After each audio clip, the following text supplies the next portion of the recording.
Hey guys, this is a Honda.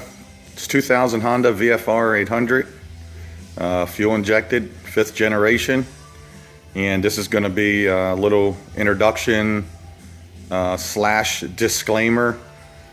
And what I mean by that, I'll get this out of the way real quick so we can get on to the fun stuff.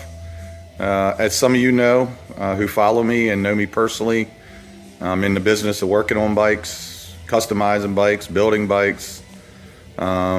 You know, and in business, people owe me a lot of money, and in return I owe people money because of it. Not personally, just business, you know, and that's the way it is.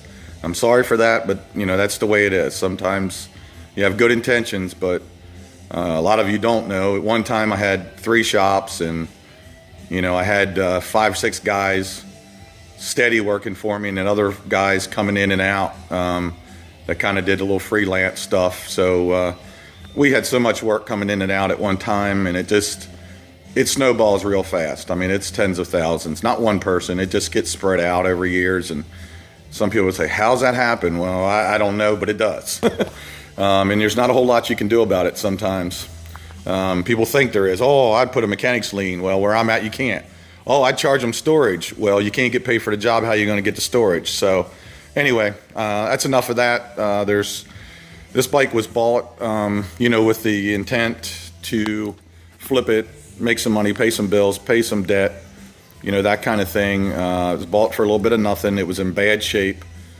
Mirrors were broke off. It didn't run. You can see some of the body damage.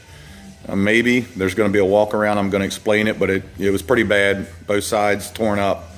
You know, paint all chewed off. Things were broke off of it. It's got 24,000 on it now, and anyway, so it's a bad time of year to sell bikes, and I didn't have the money to do what I want to do to get the proper money out of it. These things really hold their value. They got a cult following, but anyway, to get on with the quick disclaimer, that whole part is about, you know, I tend to sell these things to try to pay my debt. Sometimes I fall in love with them, and it takes me a little while, but you know, it's just business. It's nothing personal. So anyway, I'm glad we got that out of the way. Sorry guys, but it is what it is. So anyway, like I was saying, I just slapped some stickers and stuff on it. I know you VFR guys, some of you are just, you know, this is sacrilegious to modify these things. It's that kind of following, but this bike, you know, I read up on it before I got it. And most of it was sport bike forums, and a lot of inline 4-cylinder guys say, you know, the VFRs are slow and this and that. Well, it's just because they get off of an inline 4 and get on a V4 fuel injected, they don't know how to ride it. They don't know where the RPM range is, the torque curves, all that kind of stuff. This thing is wicked nasty fast. And I know a lot of you trolls are going to jump on me about this, but it hasn't been beat. Nobody's beat me on it.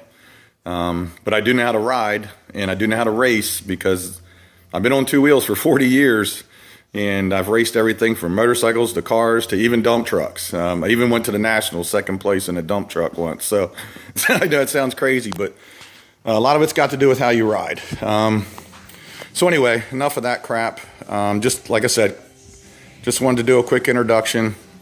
There's going to be a lot of videos to follow this thing. This bike is modified. I'm going to explain that. It's super fast. You're going to see some burnouts, wheelies. I'll give you everything I can with what I can do with my phone. I'm going to get some help, you know, doing some filming or whatever.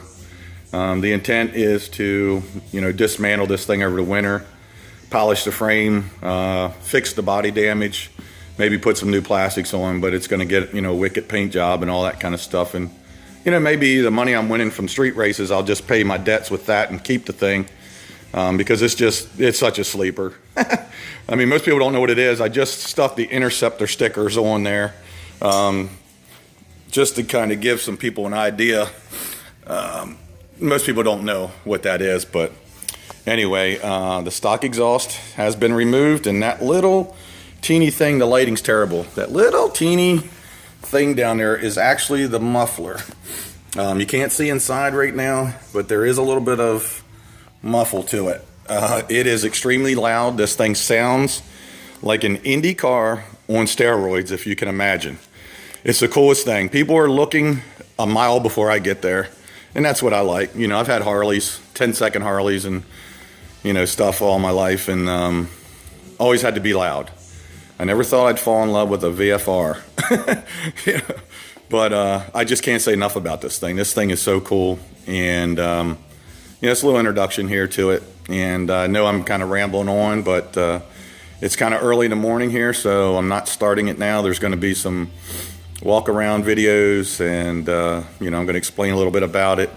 And again, I'm going to shoot you some pretty cool stuff. So anyway, you guys stay tuned. Explain the modifications I've done and so forth. Sorry about the lighting in here, and this part of the shop is a little bit of, it's not a real nice area here. It's a little dirty and not very good lighting, and I'm filming with my phone, and I've had too much coffee, so I'm shaking and rambling on. But hey, anyway, there's going to be some cool videos coming up. The VFR and Bessie the little truck, got some things going on with that. So you guys stay tuned, and thanks again for watching.